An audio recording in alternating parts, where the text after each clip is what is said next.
천년 같은 하루의 기다림이라는 제목으로 말씀을 같이 나누도록 하겠습니다. 어떤 분들은 종말론에 대해서 매우 자주 설교를 합니다. 제가 처음에 미국에 왔을 때도 그때가 얼마나 오래된 일인데 기독교 방송이 계속 나오는데 계속해서 종말론만 이야기해요. 그리고 그 종말론에 대해서 에스겔서부터 해가지고 북방의 곡과 마곡의 전쟁을 하는데 날마다 그 종말론만 이야기해요. 그거 보니까 나중에 그 사람이 보니까 한국에서 이단으로 정죄되어 있는 구원파더라고요. 뿐만 아니라 제가 대학교 다닐 때도 이 종말론에 대해서 얼마나 많은 이야기들이 나왔는지 666은 무엇이다, 컴퓨터 칩이다, 거기에서부터 너무 종말론을 많이 말하는 사람들이 있는가 하면은 또 저 같은 경우에는 제가 종말론에 대해서 한 번도 설교를 안 했더라고. 또 우리 교회 와가지고 저 같은 경우에는 또 너무 종말론을 설교를 하지 않아가지고 한 번은 해야 되겠다 싶어가지고 이 새해에 이 말씀을 같이 나누기를 원합니다. 이 종말론은 우리 예수님께서 이 세상에는 종말이 있다. 그리고 반드시 최후의 심판이 있다. 이렇게 말씀을 하셨습니다. 그러면서 이 기독교 사회에는 수많은 사람들이 나타났습니다. 특별히 사이비들이 아주 극단적인 종말론을 주장합니다. 곧 몇월 며칠에 종말이 온다. 그렇게 말하면서 사람들의 마음을 미혹시킨 예들이 참 많습니다. 1840년에 미국에서 윌리엄 밀러라는 사람이 1844년 10월 22일에 우리 예수님께서 재림하신다. 그것을 계속해서 주장했더니 수십만 명의 사람들이 따랐습니다. 그리고 그 날이 가까웠을 때 사람들이 다 모여가지고 흰옷을 입고, 지금도 그분들 자주 흰옷을 입더라고요. 흰옷을 다 입고 하늘을 바라보면서 기도하며 찬양하며 기다렸습니다. 그런데 그날이 되었을 때 예수님이 재림했을까요? 재림하지 않으셨습니다. 그랬더니 그날을 일컬어서 대실망의 날이라 이렇게 말하면서 이제 사람들이 흩어졌습니다.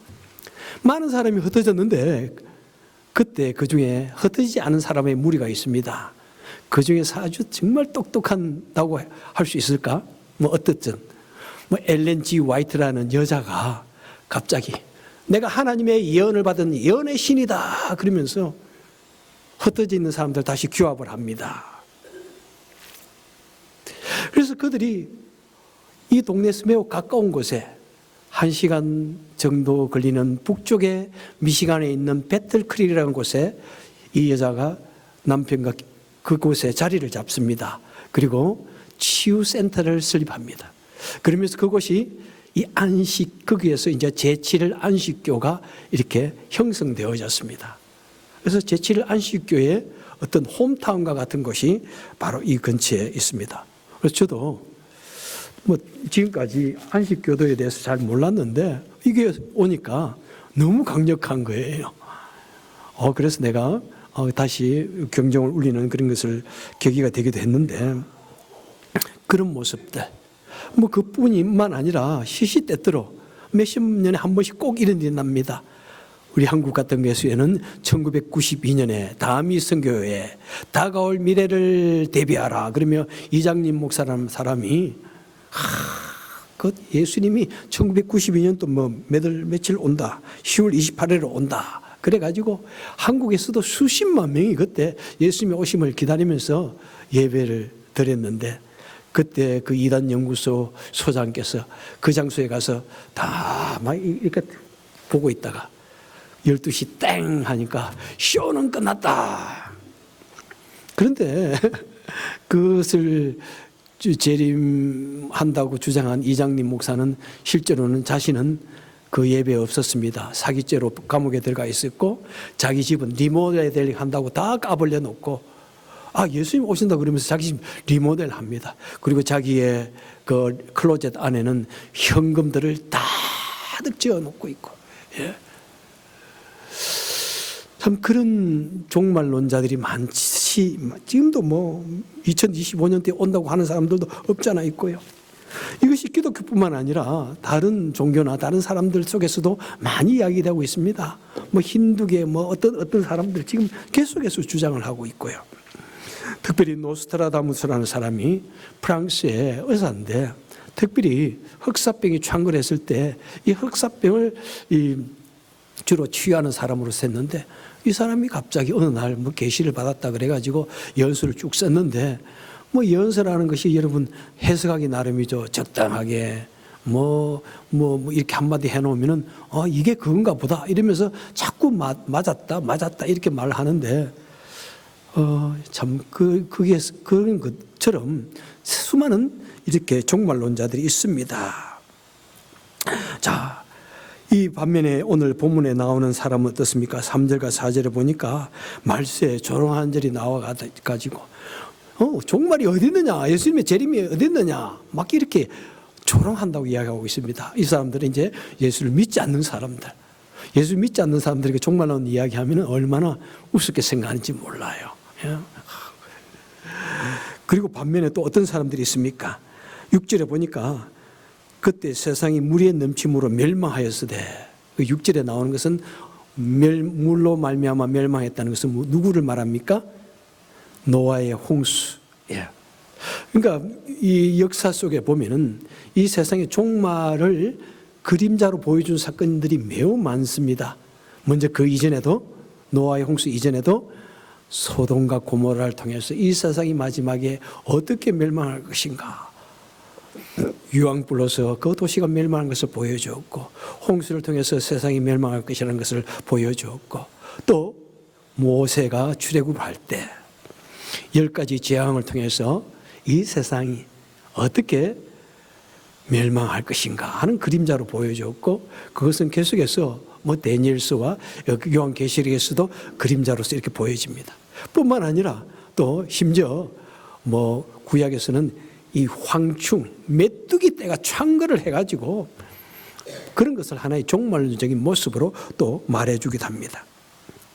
오늘 본문에서는 또한 종말의 모습을 어떻게 이야기해주고 있습니까? 보니까 8절에 보면은 7절에 하늘이 어떻게 된다고 여기 보니까 하늘과 땅과 그 동일한 말씀으로 불사른다. 하늘이 불탄다고 이야기하고 있습니다. 온 우주 만물이 불탄다고 이야기하고 있습니다. 불탄다. 그러니까 이것이 또 다른 곳에서도 온 우주가 체질에 타서 없어진다고 이야기하고 있습니다. 상당히 이 말씀이 무엇일까 우리는 막연하게 생각을 했는데, 현대 기후학자가 불타는 세계라는 책을 썼습니다. 거기에 보면은 이 지구는 점점 뜨거워진다고 이야기하고 있습니다. 겨울이 우리는 지금 조금 춥잖아요. 겨울에 이 녹아 내리면서 동시에 그것이 찬바람이 되어서 오니까 우리 겨울은 추운 것 같은데, 작년 여름만 해도 얼마나 여러분 잊어버리셨나요? 여름만 해도 이 세상이 불탄다. 이번 로스앤젤레스 지금 불타고 있지만 그거 유가되지 않게 불타는 일이 있을 것이다.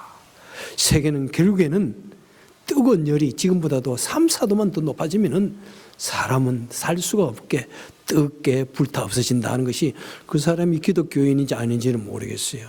그 사람이 기후학자인데 결국은 이 세상은 불에 탈 것이다 이렇게 말했습니다.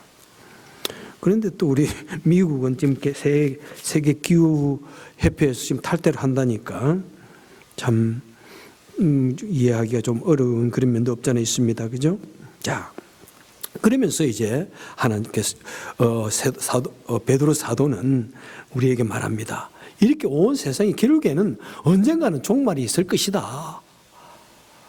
어쨌든 어떤 모양인지는 우리가 뭐 문자적으로 알 수도 말한 것도 있지만은 어쨌든 이 세상은 종말이 있다. 그런데 우리는 어떤 마음으로 살아야 되는가? 볼 때 8절에서 말씀합니다. 사랑하는 자들아, 우리 8절 한번 읽을까요? 시작. 사랑하는 자들아, 죽기는 하루가 천년 같고 천년이 하루 같다는 이 한 가지를 잊지 말라. 시간, 어떤 시간의 흐름이 있습니다.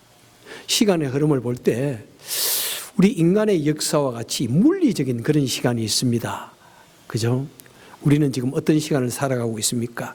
2025년 1월 26일이라는 시간의 흐름 속에 살아가고 있습니다. 이 시간은 1년은 365일 태양과 지구가 존재하는 날 하는 한 우리에게 주어지는 그런 시간들입니다. 그리고 시간들 중에서 심리적인 시간이 있습니다. 우리 10대일 때는 빨리 어른이 되고 싶습니다. 시간이 참 안 가는 것 같아요. 그래서 10대에는 시간이 시속 몇 마일로 달린다고요? 10대에는 시속 10마일로 갑니다. 20대가 되면요 시속 20마일로 달리고요. 그래서 30대까지는 그래도 괜찮아. 빨리 30대가 되어야 되겠다. 얼마나 많은 생각을 하는지요. 30마일도 되는데 근데 나이가 점점 들어가지고 50살이 되고 60살이 되면은 시간이 50마일로 달리는 거예요.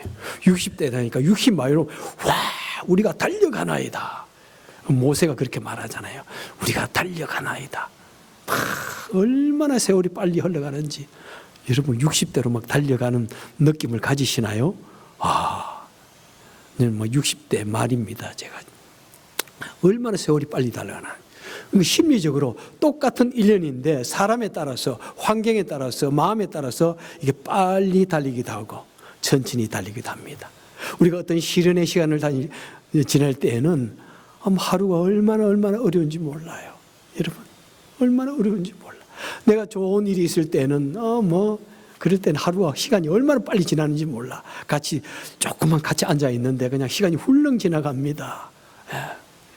이런 심리적인 시간.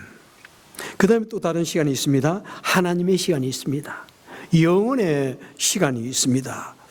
여러분 이 영혼의 시간은 여러분 이해가 됩니까? 만약 우리가 하늘나라에 가는데 하늘나라에 시계가 있을까요? 하늘나라에 달력이 있을까요? 오늘은 2025년 1월 26일 한밤 자고 나면은 27일 이렇게 시간이 갈까요? 아니면 하나님 나라에서는 과거가 미래가 한꺼번에 있다고 그런 말을 주장하는 사람도 있는데 하나님께서는 한꺼번에 과거와 미래를 한눈에 보고 계실까요? 우리가 나이가 정말 하늘나라에 가면은 1002살, 한 해가 지나면은 1003살 뭐 이렇게 될까요? 도대체 어떤 시간의 흐름이 있었는지 사실 모르는 거예요. 이런 거 너무 알려고 막 이렇게 풀이하면 안 돼요. 여러분 모르는 거는 모른다. 성경에서 그런 거 말해주지 않습니다. 어쨌든 이 시간은 어떤 시간입니까? 하나님께서 보시는 하나님의 심리의 시간이고 하나님의 시간입니다. 왜 하나님께서는 1000년을 하루같이 사시는가요? 그 설명을 9절에서 해주고 있습니다. 다 같이 읽겠습니다. 시작. 주의 약속은 어떤 이들이 더디다고 생각하는 것 같이 더딘 것이 아니라 오직 주께서는 너희에 대하여 오래 참으사 아무도 멸망하지 아니하고 다 회개하기에 이르기를 원하시느니라. 자, 왜 하나님께서는 이 1000년을 하루같이 기다리십니까? 우리 인간의 눈으로 볼 때 이 긴 세월이 하나님 앞에서는 하루처럼 간절하게 또는 하루가 1000년같이 간절하게 우리 하나님이 기다리시는가요? 여러분 종말이 언제부터 시작되어졌습니까? 곧 예수님의 초림과 더불어서 종말이 시작되어졌습니다. 내가 다시 오리라. 그래서 초대교회 성도들은 다 예수님께서 곧 오실 것이다 이렇게 생각하면서 서로 만날 때마다 마라나타 주 예수여 어서 오시옵소서 이렇게 했습니다. 그러면 예수님의 초림부터 지금까지 2000년의 세월이 넘어갔는데 2025년은 세월이 지나갔는데 무슨 종말이 이렇게 길어 그러는데 우리 눈으로 볼 때는 2000년 그럼 엄청 길지만은 하나님의 입장에서는 무엇이라고요? 이틀밖에 안 지난 거예요, 여러분. 왜 하나님께서는 이 1000년을 하루같이 기다리실까요? 바로 그것은 자신의 백성을 구원하기 위해서 오래 참으시는 사랑의 하나님인 것을 우리에게 보여주고 있다는 것입니다. 우리는 종말 생각하면 어떻게 생각합니까? 온 세상이 불에 타서 없어지고 수많은 전쟁과 전쟁의 소문이 있고 수많은 질병들이 창궐을 하고 있는 미움과 다툼이 온통 이 세상을 감싸고 있는 그런 시간들, 그러면 거기에는 희망이 없습니다.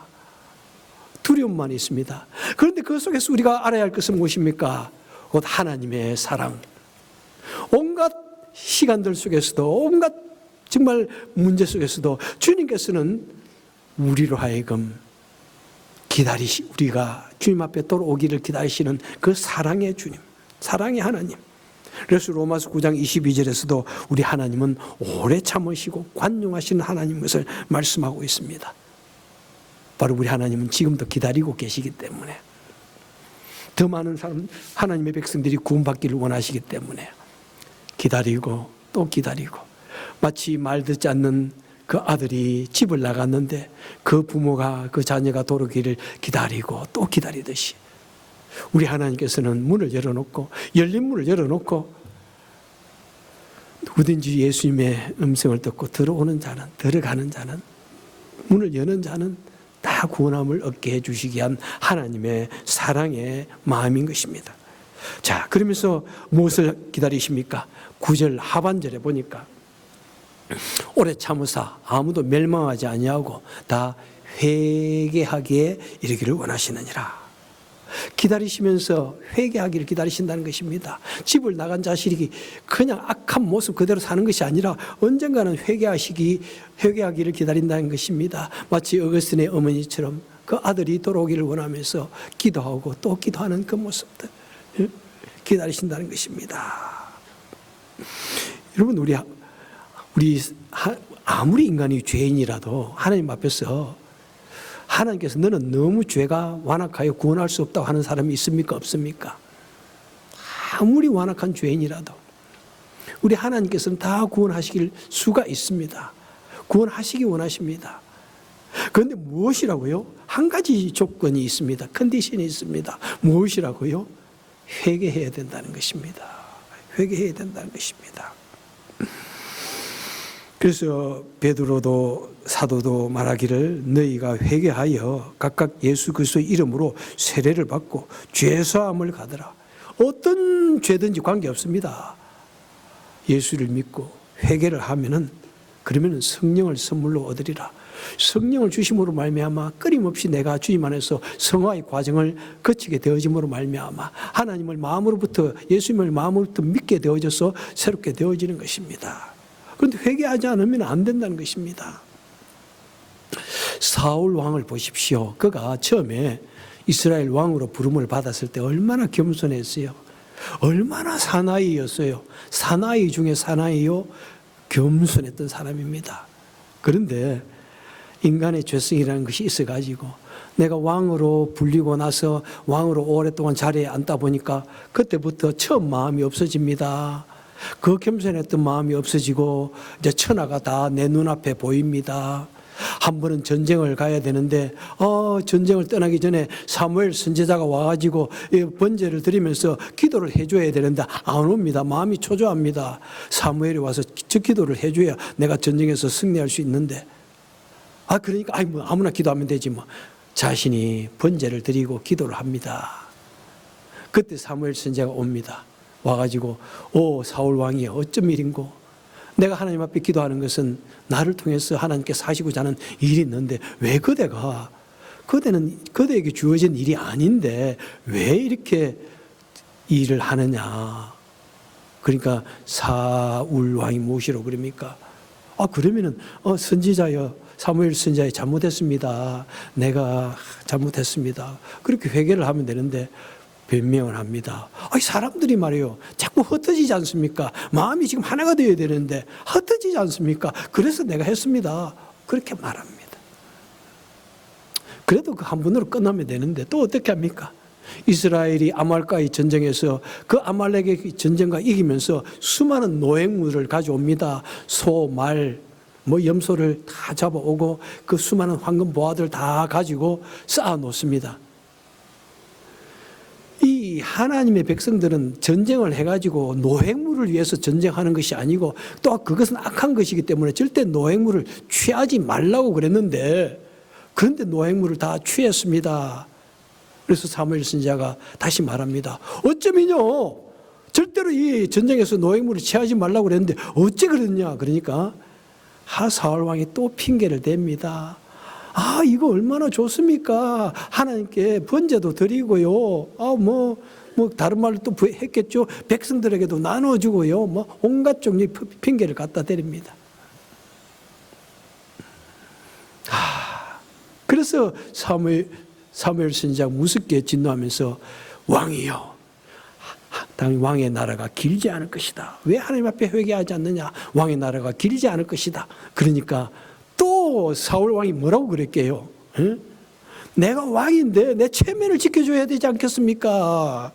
응? 이렇게 말합니다. 그가 한 말을 보면은 백성의 장로들과 이스라엘 앞에서 나를 높여주옵소서.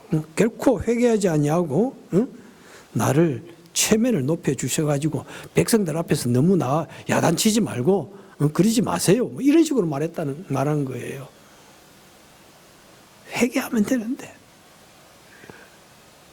여러분 한마디에 자신의 어떤 실수나 죄를 숨기기 위해서 여러분 한 가지를 숨기기 위해서 몇 개의 변명과 거짓말을 해야 될까요? 예? 여러분 지금 한국도 보잖아요. 괜히 계엄을 해놓고는 이제 되니까 수많은 변명을 늘어놓고 있습니다. 거짓말을 하고 있습니다. 예? 사나이답게 자기가 한 거, 내가 그렇게 실수했다 그러면 차라리 온 백성들이 각 어려움도 참 힘들겠다 해가지고 오히려 용서를 하는데 한갖 종류의 거짓말을 하고 변명을 넣어놓고 한 가지의 잘못을 숨기기 위해서 끝없이 변명하고 거짓말하는 그런 모습을 보지 않습니까? 그렇게 하면은 안 된다는 거예요. 결국에는 사울 왕은 비참하게 그 변명과 거짓말 그 끝에 결국엔 비참한 최후를 맞이하지 않습니까? 보세요. 그런데 다윗 왕은 보세요. 다윗 왕도 얼마나 많은 실수를 합니까? 그 중에서도 간음을 행하는 이 실수를 했습니다. 여러분 다른 거는 몰라도 이것만큼은 좀 숨기고 싶지 않나요? 얼마나 체면이 달려있는 문제고 얼마나 얼굴 뜨겁습니까? 자기에게 있는 수많은 비빈들을 놔두고 왜 하필이면 다윗 여자에게 또 눈이 갔을까요? 그것도 아주 충실한 신하의 아내에게 얼마나 비열합니까? 조작을 해가지고 그 신하도 죽여버리고요. 그런데 나단 선지자가 와가지고 야 이 도둑놈아 라고 그 다윗 왕을 하여 무섭게 훈계를 합니다. 그랬더니 다윗 왕이 어떻게 합니까? 내가 왕인데 내가 좀 조용히 이렇게 하지 않았어요. 미안합니다. 내가 정말 무서운 죄를 지었습니다. 나를 용서해 주세요. 눈물을 흘리면서 회개를 합니다. 얼마나 얼굴 뜨겁고 그런 비열한 부끄러운 죄를 졌는데 당장 회개를 합니다. 그러니까요, 그 부끄러웠던 한 추한 인간 남자가 회개함으로 말미암아 성군 다윗이 되는 것입니다. 예? 여러분 우리가 어떤 죄를 졌느냐 그게 중요한 것이 아니라 내가 얼마나 겸손하고 진실되게 회개를 하느냐 안 하느냐 이것이 중요한 것입니다. 여러분 이 말세에 우리가 해야 할 것이 무엇입니까? 우리는 끊임없이 우리는 죄를 짓습니다. 여러분 죄 안 짓는 사람 있나요? 여러분 많은 죄를 짓지만 들통에 나지 않아가지고 조금 그래도 살아가지. 여러분 얼마나 부끄러운 죄를 짓습니까? 그럼에도 불구하고 하나님께서 우리를 받으시는 것은 무엇입니까? 우리가 주님의 이름으로 회개하면은 정말 우리가 야비하고 비열하고 부끄러운 죄를 지어도 하나님께서 용서해 주신다는 거예요. 그리고 우리에게 성령을 선물로 주셔가지고 그래도 조금씩 나이가 들어가면서 욕망도 없어지고 죄도 욕심도 없어지고 조금씩 사람이 변해가는 거예요. 예, 그렇게 되는 거예요. 그리고 죽음이라고 하는 이 처참하고 이 두려운 이 과정을 통해서 우리가 뜨거운 그 불 속에서 나온 그 금처럼 황금처럼 순수하게 되어지는 거예요. 죽음이라는 것, 이 얼마나 뜨거운 불과 같은 그 연단의 과정을 통해서 그래도 우리가 주님 안에서 새로워지는 것입니다. 사도행전 8장에서 이렇게 또한 말씀합니다. 너희 악함을 회개하고 주께 기도하라. 응? 그러면 사하여 주실 것이다. 또 사도행전 3장 19절에서 너희가 회개하고 돌이켜 죄 없이 함을 받으라. 그래 하면은 새롭게 될 것이다. 새롭게 되는 날이 주 앞에서 이럴 것이다. 여러분, 이 세상 우리가 아무리 훌륭한 사람, 아무리 잘난 사람 아무도 없습니다. 여러분, 겉으로 보기에 대단해 보이죠? 아유, 여러분, 그 속은 아무도 모른다니까요. 여러분, 겉으로 좀 멋있게 말하고 뭐 남에게 베푸는 것 같고 뭐 아주 뭐 점잖게 말하죠. 절대 그런 말에 속지 말라니까요. 여러분, 우리는 아무것도 아니에요. 예? 아주 우리의 마음속에 있는 더러운 생각과 우리의 완악한 것은 주님이 아십니다. 그럴지라도 누가 회개하느냐? 이 세대에 우리가 마지막으로 해야 할 것이 무엇입니까? 매일 우리는 죄를 짓는 존재이기 때문에 회개해야 됩니다. 회개해야 됩니다. 그래서 종말이 이렇게 다가오는 때 우리는 어떻게 해야 됩니까? 응? 종말은 어떤 식으로 다가옵니까? 정말 하늘이 뜨거워지는 그런 순간들이 오는데 여러분, 우리는 어떻게 살아야 할까요? 여러분, 우크라이나 전쟁을 보십시오. 이야, 그 추운 데서 칼을 들고 총을 들고 스스로의 생명을 빼앗기 위해서 처절하게 전쟁을 하고 있습니다. 여러분, 그들에게 종말은 무엇입니까? 그 현장이 종말이 아니고 무엇이겠습니까? 서로 칼을 눌러가지고 상대방의 몸에다가 이렇게 쑤셔 넣으면서 형제여 나를 용서하라 그러고. 그리고 여러분, 하마스와 이스라엘 전쟁 속에서 그 가자 지구를 보십시오. 그래도 전쟁이 나기 전에는 길도 되어 있고 많은 차들이 다니고 뭐 나무도 있고 뭐 아름다운 도시였어요. 그래도 뭐 실제로 어떤지는 잘 모르겠지만 그래도 괜찮은 도시였고 웃음 있는 도시였는데, 전쟁 이후 보니까 완전히 폐허가 되어 있는데, 여러분, 어떤 곳이 종말이 있습니까? 그 현장이 곧 종말의 현장 아닙니까? 여러분, 어린아이들이 굶어 죽고 남자 여자인들이 온갖 어려운 일을 당하는 그런 종말의 사건, 언제 폭탄이 떨어지고 언제 총이 와서 나를 생명을 해야 할지 모르는 그런 두려움 속에 살아가는 그런 모습들. 여러분, 로스앤젤레스의 그 불타는 모습들 보았습니까? 이야, 참 소방서원들을 예사로 볼 게 아니더라고요. 불이 온 사방에 타고 있는데 거기에서 물을 가지고 불을 끈다고 하고 있는데, 세상에 물 몇 방울 떨어뜨려 봐야 끌 수 있을 것 같지도 않은데 그래도 해야 되니까 그 뜨거운 불 가운데서 물을 쏘고 있는 소방대원들 모습 보면서, 그것보다도 더한 여러분 종말의 순간이 어디 있습니까? 그것이야말로 종말이지요. 예? 저도 LA 살아봤기 때문에 알아요. 옛날에는 멀리서 막 산들이 다 오릅니다. 그러면은 상당히 먼 거리임에도 불구하고 아침 되면은 자동차 위에 이만큼씩 쌓여 있습니다.